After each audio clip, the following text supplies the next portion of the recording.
पत्तों के कपड़े पहनने वाले गरीब ससुराल आई अमीर बहू। सुनैना के आंगन में एक पेड़ था। हमेशा हवा के चलने से उस पेड़ से अक्सर पत्ते गिरा करते थे। पत्तों का ढेर देखकर सुनैना कहती है, ओहो, आखिरकार कितनी बार इन पत्तों को इकट्ठा करूं मैं, और जलाने से भी बात नहीं बनती है। आइडिया, मुझे सिलाई आती है, क्यों ना मैं ढेर सारे हरे पत्तों की एक ड्रेस बना दूं मोहिनी के लिए, वो खुश भी हो जाएगी। इतना कहकर सुनैना उन पत्तों को इकट्ठा कर अपनी सिलाई मशीन से कैसे कैसे करके एक सुंदर सी फ्रॉक बना देती है और अपनी बेटी को देती है। अरे मेरी गुड़िया रानी, जरा देख तो, मैं तेरे लिए सुंदर सी फ्रॉक बनाई है, इसे पहन के दिखा। अरे वाह माँ, मुझे तो ये ड्रेस बहुत अच्छी लग रही है, मैं अभी पहनती हूँ। मोहिनी पत्तों की फ्रॉक को पहन के आती है, जो कि उसके पिता रमन को भी अच्छी लगती है। सुनैना, मेरी गुड़िया को काला टीका लगा दो। सच में तुम्हारे हाथों में तो हुनर है, जो भी सिलती हो अच्छा सिलती हो। तभी कॉलेज से वैभव, मोहिनी का बड़ा भाई, आ जाता है। माँ देखो, मैं आ गया और मुझे कॉलेज से स्कॉलरशिप मिली है। अब मैं बाहर जाकर भी पढ़ाई कर सकता हूँ, और इसमें से कुछ पैसे आप भी ले लेना, ताकि हमारे घर की आर्थिक स्थिति ठीक हो जाए। कंग्रेचुलेशंस भैया। अरे ये पत्तों की ड्रेस को तो बहुत अच्छी लग रही है। शुक्रिया भैया, माँ ने जो बनाया है। आप हमारी चिंता मत कीजिए, मम्मी पापा है ना, आप बस अपनी पढ़ाई की तैयारी कीजिए। अभी तो आपको शहर जाकर भी पढ़ना है, अच्छी यूनिवर्सिटी में। हाँ वैभव बेटा, तू किसी बात की चिंता मत कर, मैं हूँ यहाँ। थोड़ी दिक्कत होगी पर कोई नहीं। ठीक है पापा, मैं कल नई कॉलेज में एडमिशन लेने के लिए निकल जाऊंगा। फिलहाल माँ अपने हाथों से आज खाना खिला दीजिए, बहुत याद आएगी वहां पर, तो खुद ही खाऊंगा ना। हाँ मेरा बच्चा। तभी सुनैना अपने बेटे को अपने हाथ से खाना खिलाती है। अगले दिन वैभव शहर जाकर नए कॉलेज में एडमिशन करता है, साथ ही पार्ट टाइम जॉब करने लगता है, जिसमें से उसे कुछ पैसे वो अपने गांव के घर में भिजवा देता है। 2 साल बीत जाते हैं, उसकी पढ़ाई पूरी हो जाती है और वो एक अच्छी कंपनी में काम करने लगता है, जहां काम करते करते कंपनी की ओनर की बेटी अवनी उसे पसंद करने लगती है। Vaibhav, I really love you, I want to marry you. पर ये ठीक नहीं है, मैं एक गरीब परिवार से हूँ और आप इस कंपनी की मालकिन हैं, ऐसा नहीं हो सकता। मुझे कोई फर्क नहीं पड़ता, मैं बस तुमसे ही शादी करना चाहती हूँ। पसंद तो वैभव भी अवनी को बहुत करता था, और उसकी जिद के कारण वो अवनी से शादी करने के लिए तैयार हो जाता है। 6 महीने गुजर जाते हैं। वैभव का काम काफी अच्छा चल रहा था और उसने अपनी छोटी सी कंपनी भी शुरू कर दी थी। एक शाम ऑफिस से आकर वो कहता है, माँ की बहुत याद आ रही है, कब तक मैं यहाँ पर रहूंगा। चलो अवनी, हम गांव चलते हैं। तुम माँ, पिताजी और मेरी छोटी बहन से मिली नहीं हो। ओफो, तुम्हें क्या जरूरत है इतनी जल्दी अपने घर वालों से मिलने की? रह लेंगे वो जैसे रहना है। तुम्हें मैं अच्छी नहीं लग रही हूँ क्या? और अभी हमारी शादी को टाइम ही क्या हुआ है? थोड़ा मुझे टाइम दो, मेरे साथ रहो। और वैसे भी मैं गांव में नहीं रह सकती हूँ। पर अवनी, जाना जरूरी है। वैभव, you love me or not? If you love me, don't deny me. ये सुनकर वैभव चुप हो जाता है, क्योंकि अवनी ने वैभव को अपने कंट्रोल में कर लिया था। अवनी के कारण वो अपने माता पिता से 2-3 साल तक नहीं मिलता। कहते हैं ना, माता पिता को परेशान करने के बाद कोई संतान खुश नहीं रहती है। वैभव का बिजनेस लगभग डूब चुका था। उनके पास रहने के लिए घर भी नहीं था, क्योंकि बैंक वाले उनके घर को सील कर देते हैं। रोड पर अपने हाथों में सामान लेकर अवनी कहती है, हमारी हालात तो काफी बदतर हो गए हैं वैभव, अब हम कहाँ जाएं? पापा के सामने तो जा ही नहीं सकते हैं। मुझे भी कुछ समझ नहीं आ रहा है, अब अपने गांव ही चलते हैं। जी, पता नहीं मैं वहाँ कैसे रहूंगी। इसके बाद दोनों अपने बचे कुचे पैसों से ट्रेन में बैठकर गांव पहुंच जाते हैं, जहां वैभव को अपने घर कोई दिखता ही नहीं है। मम्मी पापा और मेरे बहन भाई कहाँ चले गए हैं? कहीं वो लुढ़क तो नहीं गए हैं? अपनी जुबान संभाल कर बोलो। सॉरी जी। काकी, शीतल काकी, माँ और पिताजी, मेरी बहन कहाँ है? मुझे कहीं भी नहीं दिख रहे। क्या बताऊं, तुम्हारी राह देखते देखते तुम्हारे माता पिता की कितनी बुरी दशा हो गई है। इतना कर्ज में आ गए, खाने पीने के लाले पड़ गए हैं, उन्हें यहाँ से घर छोड़कर जाना पड़ा। अब तो वो किसी जंगल में भटक रहे होंगे। 6 महीने से ज्यादा हो गया है। हे भगवान, ये मुझसे क्या गलती हो गई है? मुझे उन्हें ढूंढना होगा। काकी, आपका शुक्रिया। फिर वैभव और अवनी जंगल की तरफ अपने माता पिता को ढूंढते हैं, जहाँ एक पत्तों से बना घर, पत्तों से बनी कुर्सी और पत्तों से बने 2-3 कपड़े भी दिखते हैं। इन पत्तों को देखकर वैभव को विश्वास हो जाता है कि उसके माता पिता वही हैं और वो अपनी माँ को देखकर उसे गले लगा लेता है। माँ, पिताजी, छोटी, आप सब कैसे हैं? मुझे माफ कर दीजिए, मुझे आने में इतना समय हो गया। आपकी ये दशा मेरे कारण हुई है। कम से कम बेटा अपने माँ बाप की खैरियत तो ले लेता, अगर तुझे आना नहीं था। खैर, माँ बाप अपने बच्चों से ज्यादा समय तक खफा नहीं रहते। हम भी सब कुछ भूल गए तेरे आते ही। ये मेरी बहू है ना, आजा बहू। नमस्ते माँ जी। वो गॉड, अमीर घर से मैं इन आदिवासी लोगों की तरह जंगल में रहूंगी, पत्तों के कपड़े पहन के। भाभी, आप तो बहुत प्यारी हैं। वो तो हूँ, पर ये पत्तों की कलाकारी क्यों की है? भाभी, माँ को बहुत पसंद है ना, इसीलिए। दिन गुजरते हैं। घमंडी अवनी अपने पत्तों के ससुराल में खुश नहीं थी। जिस गरीबी में उसे जूझना पड़ रहा था, वो अक्सर अपनी ननद से काम करवाती है तो कभी सास से। अवनी का बर्ताव अपने गरीब ससुराल वालों के साथ बेहद ही अजीब था, पर सुनैना या किसी ससुराल वालों ने अवनी की बात का बुरा तक नहीं माना। अवनी जब कहती तो उसकी सास उसके बालों में तेल डालकर सर की मालिश करती थी, तो कभी ननद पैर दबाया करती थी। एक बार अवनी को तेज बुखार आ जाता है। इसमें भी सास और ननद ने उसका इतना ख्याल रखा कि अवनी का दिल ही बदल गया। माँ जी, मोहिनी, मैंने आप दोनों के साथ इतना बुरा बर्ताव किया। जब से यहाँ आई हूँ और घर का काम भी नहीं किया है, इसके बाद भी आप मेरा कितने प्यार से ख्याल रख रही हैं। मेरा बुखार भी कम हो चुका है। आप सच में बहुत अच्छे हैं। अरे बेटा, बड़े तो बच्चों की बात को भूल जाते हैं। छोटे को भी ख्याल रखना चाहिए कि वो अपनी मर्यादा में रहे, बड़ों को परेशान ना करे। हाँ भाभी, मम्मी पापा से बढ़कर हमारे लिए कोई भी नहीं है। मुझे अपनी गलती का एहसास हो गया है, अब मैं भी बराबर काम करूंगी। तत्पश्चात अवनी अपने गरीब ससुराल में ढल जाती है और अपनी सास का काम में हाथ बटाती है। चूल्हे पर खाना बनाती है। एक दिन उसकी बेस्ट फ्रेंड माया का कॉल आता है। क्या बात है, इतने दिनों बाद तूने मुझे अचानक फोन किया? भाई, एक जरूरी काम से। तुझे मॉडलिंग का शौक है ना? हमारे यहाँ एक कंपटीशन हो रहा है जहाँ फैंसी ड्रेस भी है और तो मॉडलिंग भी कर सकती है।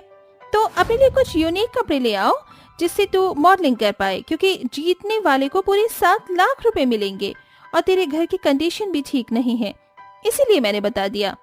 थैंक यू यार, बाकी की डिटेल्स तो मुझे मैसेज कर दी, मैं आ जाऊंगी। Okay, bye bye. क्या बात है बहू, इतनी परेशान सी क्यों है? माँ जी, मैं परेशान नहीं हूँ। एक फैंसी ड्रेस कंपटीशन है जहाँ 7 लाख रुपए मिलेंगे। मुझे कुछ अच्छा सा पहन के जाना था। आप तो बहुत यूनिक चीज बनाते हो, बना दो ना कुछ मेरे लिए। चिंता मत कर, मैं तेरे लिए एक ऐसी पत्तों की ड्रेस बनाऊंगी जो किसी के पास भी नहीं होगी। इसके बाद सुनैना अपनी बहू के लिए पत्तों की एक बेहद सुंदर साड़ी तैयार करती है, जिससे उसकी मदद अवनी भी करती है। फिर सास और बहू बेटे शहर पहुंच जाते हैं और अवनी उस कंपटीशन में पत्तों की साड़ी पहनकर प्रतियोगिता में भाग लेती है। उसकी सबसे अद्भुत और अलग ड्रेस देखकर वो विजेता घोषित कर दी जाती है, जिसके लिए उसे 7 लाख रुपए मिल जाते हैं। आज मैंने ये कंपटीशन सिर्फ और सिर्फ अपनी माँ जी की वजह से जीता है, इसलिए इसका क्रेडिट मैं उनको ही दूंगी। थैंक यू माँ जी। शुक्रिया बहू। अवनी के विनिंग अमाउंट से वो बैंक वालों से अपना घर छुड़ा लेते हैं, जहां वैभव गांव से अपने पूरे परिवार के साथ शहर में आकर रहने लगता है। और सुनैना की पत्तों की ड्रेस पसंद आने से वो काफी सारी पत्तों की ड्रेस बनाने लगती है, जो कि काफी अच्छे दाम पर बिकती है। धीरे धीरे उनकी आर्थिक स्थिति बेहतर हो जाती है और वो सब खुशी खुशी रहने लगते हैं। अरे यार, जब देखो तू बोर होती रहती है, कभी घर से बाहर भी नहीं निकलती है। चलना यार, आज पार्टी करने चलते हैं। यार, मैं नहीं जाना चाहती हूँ। तुझे पता है ना, जब मैं बाहर निकलती हूँ तो लोग मेरी हाइट का बहुत मजाक उड़ाते हैं। मुझे कहते हैं कि मैं बौनी हूँ। ये सब सुनकर मुझे अच्छा नहीं लगता। ऐसे डर के मारे कब तक अपने घर में ही रहेगी। मैं तो कहती हूँ तू बाहर निकल, बहुत अच्छा लगेगा। जब देखो सोशल मीडिया पर ही रहती है। सोशल मीडिया के बाहर भी एक बहुत अच्छी दुनिया है। दुनिया की नजरों में मैं एक बौनी लड़की हूँ और सब लोग मुझे जलील करते हैं, इसलिए मैं कहीं नहीं जाऊंगी। अगर तुझे जाना है तो तू जा। आशा को पार्टी में जाना होता है, इसलिए वो निकल जाती है। जिसके बाद सेजल अपने लैपटॉप को चला रही होती है। इंस्टाग्राम यूज करते करते वहां उसे एक लड़का फॉलो करता है, उसे मैसेज भी करता है। ये लड़का तो बड़ा ही स्मार्ट लग रहा है। सेजल उस लड़के से बात करने लगती है। दोनों में बहुत प्यारी प्यारी बातें शुरू हो जाती हैं। ऐसे ही अब सेजल विशाल नाम के लड़के से दिन रात बातें करती रहती। एक दिन विशाल मैसेज पर उससे कहता है, कितने दिनों से हम दोनों बातें कर रहे हैं, लेकिन हम दोनों अभी तक एक दूसरे से मिले भी नहीं। मैं चाहता हूँ कि मैं तुम्हें सामने से देखूं, तुम्हें कॉफी पिलाने लेकर चलूं। ये सुनकर सेजल शांत रह जाती है। उसे कुछ समझ नहीं आता, जिसके बाद वो मिलने के लिए हाँ कर देती है। सेजल और विशाल दोनों ही एक कैफे पर मिलते हैं, जहां विशाल सेजल की छोटी हाइट देखकर हैरान रह जाता है। तुमने मुझे एक बार भी नहीं बताया कि तुम्हारी हाइट कितनी छोटी है। मुझे डर था कि कहीं तुम मुझसे बात करना बंद ना कर दो। वैसे तो मैं घर से बाहर भी नहीं निकलती हूँ, लेकिन तुमसे मिलने के लिए आज आई हूँ, और वो भी इसलिए ताकि तुम हकीकत सामने से देखो। सेजल ये कहकर बहुत उदास होती है, क्योंकि उसे अंदर ही अंदर इस बात का डर था कि कहीं विशाल उसे छोड़ ना दे। लेकिन विशाल उसे बहुत अच्छे से बात करता है और वो उसी समय उसका हाथ पकड़कर कहता है, तुम बहुत अच्छी हो और बहुत सुंदर हो, और पता है मैंने तुम्हारे दिल से प्यार किया है, ना कि तुम्हारी छोटी हाइट से। देखो मैं तुम्हें बहुत प्यार करता हूँ, क्या तुम मुझसे शादी करोगी? ये सुनकर सेजल बहुत खुश होती है, जिसके चलते वो भी अपने प्यार का इजहार कर देती है। मैं भी तुमसे बहुत प्यार करती हूँ और मैं तुमसे शादी करना चाहती हूँ। विशाल और सेजल का ये क्रॉस कनेक्शन सक्सेसफुल होता है और वो दोनों एक दूसरे से शादी कर लेते हैं। शादी करने के बाद विशाल उसे अपने साथ अपने घर ले आता है। माँ, इससे मिलो, ये आपकी बहू है, इसका नाम सेजल है। हम दोनों एक दूसरे से बहुत प्यार करते थे, तो हम दोनों ने एक दूसरे से शादी कर ली। ये सब क्या है विशाल? मैंने सोचा भी नहीं था कि तुम मुझे बिना बताए ही शादी कर लोगे, और इतनी छोटी लड़की से तुमने शादी कर भी कैसे ली? इसकी हाइट देखो जरा, बिल्कुल बौनी है ये लड़की। तुम्हारे साथ खड़ी हुई अच्छी भी नहीं लग रही। जहां से लेकर आए हो इसे वहीं पर छोड़ाओ, ये घर की बहू बनने के लायक नहीं है। अरे माँ, आप ये कैसी बातें कर रही हो? सेजल से मैंने प्यार किया है, उससे शादी भी की है। अब वो इस घर की बहू है, फिर चाहे आपको स्वीकार हो या ना हो। अरे देवर जी, मैं इन जैसी लड़कियों को बहुत अच्छे से जानती हूँ। ये सिर्फ आपको फंसाने का ना एक जरिया था। कोई इससे शादी नहीं कर रहा होगा, तो इसने आपको ही फंसा लिया। आप सभी को जितना कहना था आपने कह दिया। अब मैं एक शब्द और नहीं सुनूंगा। ये इस घर की बहू है और ये बात तय है। अब ये बात कोई नहीं छेड़ेगा। चलो सेजल, अंदर चलो। विशाल सेजल को घर के अंदर ले आता है, जिसके बाद वो उसे अपने कमरे में लेकर जाता है और अपना कमरा दिखाता है। ये हमारा कमरा है। ये तो बहुत प्यारा है, सच में आपका कमरा बहुत सुंदर है। विशाल अपने चलते अपनी पत्नी सेजल को अपने ही घर में बहू का दर्जा दिला देता है, जिसके चलते सभी लोग उसके साथ अच्छा बर्ताव करने लगते हैं। इसी बीच कुछ महीने बीतने के बाद सेजल गर्भवती हो जाती है, जिसकी खुशी घर में सभी को बहुत होती है। लेकिन एक दिन अचानक से घर में सुजाता की ज्वेलरी गायब हो जाती है। अरे ऐसा कैसे हो सकता है? कल तक तो सारी ज्वेलरी मेरी अलमारी में ही थी, लेकिन आज सारी ज्वेलरी गायब है। तभी कविता अपनी सास से कहती है, कहीं ये सारा किया धरा सेजल का तो नहीं? मुझे तो लगता है जैसे उसी ने ही चोरी की है। कविता अपनी सास को सेजल के खिलाफ भड़का देती है। उस दिन विशाल और उसका बड़ा भाई अर्जुन दोनों काम पर गए हुए होते हैं, जिसका फायदा उठाकर वो दोनों सेजल के कमरे में जाती हैं और उसके बाल पकड़कर मारना पीटना शुरू कर देती हैं। माँ जी, मुझे मत मारिए, आपको मुझे मारकर कुछ नहीं मिलने वाला। मैंने चोरी नहीं की, मैं कसम खाती हूँ अपने बच्चे की, मैं चोर नहीं हूँ। इस पर भरोसा नहीं करना चाहिए माँ जी। कल की आई हुई लड़की ने हमारे घर में चोरी भी कर ली, इससे बड़ी बात और क्या हो सकती है? वो दोनों सेजल की एक नहीं सुनते और उसे खूब मारते पीटते हैं। उस दिन के बाद से वो उसके साथ बहुत अत्याचार करना शुरू कर देते हैं, जैसे घर के सारे काम वो उसी से कराया करते। बेचारी सेजल भरी धूप में आंगन में बैठकर कपड़े धोती। गर्भवती होने के बाद भी उसे ही घर के छोटे से बड़े लेकर सारे काम करने पड़ते और ना करने पर अपनी सास और जेठानी के अत्याचार सहन करने पड़ते। एक दिन वो सारे काम करके अपने कमरे में आराम करने के लिए जा रही होती है। तभी वो अपनी जेठानी को फोन पर बात करते हुए सुनती है। तुम्हें समझ क्यों नहीं आता मेरी बात? समझो, अभी मेरे पास पैसे नहीं है। मैंने चोरी का एक प्लान बनाया था, जिसमें मैंने अपनी देवरानी को फंसा दिया है। बस अब आज रात मुझे किसी तरह चोरी करनी है, जिसके बाद मैं सारे गहने चुराकर तुम्हें दे दूंगी। ये सुनकर सेजल के पैरों तले जमीन खिसक जाती है, जिसके बाद वो उस रात इधर से उधर करवटें ही बदलती रहती है।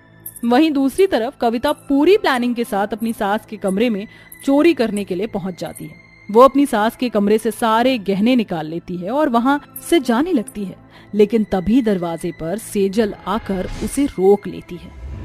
ये क्या कर रही हो आप जेठानी जी? क्यों कर रही हो चोरी अपनी ही सास के कमरे में? ये सुनते ही कविता के हाथों से बैग नीचे गिर जाता है और वो घबरा जाती है, जिसके चलते वो चोरी का इल्जाम फिर से सेजल के ऊपर ही डालने लगती है। तभी कमरे से सेजल अपना छुपाया हुआ कैमरा निकालकर वीडियो अपनी सास सुजाता को दिखाती है। ये देखिए माँ जी, चोरी मैंने नहीं बल्कि आपकी बड़ी बहू कविता ने की है, और ये चोरी इसलिए की है क्योंकि इनका अफेयर किसी और लड़के के साथ चल रहा है, जो अभी घर के बाहर जेठानी जी का इंतजार कर रहा है। सुजाता कविता के मुंह पर एक जोरदार तमाचा मारती है, क्योंकि हकीकत उसके सामने थी। क्यों कविता, तूने ऐसा क्यों किया? मैंने तेरे ऊपर कितना भरोसा किया था, कभी तुझे किसी चीज की कमी नहीं होने दी, फिर तूने ऐसा क्यों किया? मैंने ये सब जानबूझकर नहीं किया, मैं बस भटक गई थी। मुझे अपनी गलती का एहसास है। अर्जुन जी के अक्सर बाहर रहने की वजह से मुझे उनका समय नहीं मिल पाता था और इसी के बीच मेरी बात किसी और से होने लगी। लेकिन माँ जी, मुझे माफ कर दीजिए, मुझसे बहुत बड़ी भूल हो गई। सुजाता कविता को माफ नहीं करती। फिर कविता सेजल से अपने किए पर माफी मांगती है। मैंने तुम्हारे साथ जो किया वो बहुत गलत था, मुझे माफ कर दो सेजल, मुझे अपनी गलती का पछतावा है। मैंने तुम्हें समझने में गलती कर दी। अरे माँ जी, जो हुआ उसे भूल जाइए, और मैं आपसे एक रिक्वेस्ट करना चाहूंगी।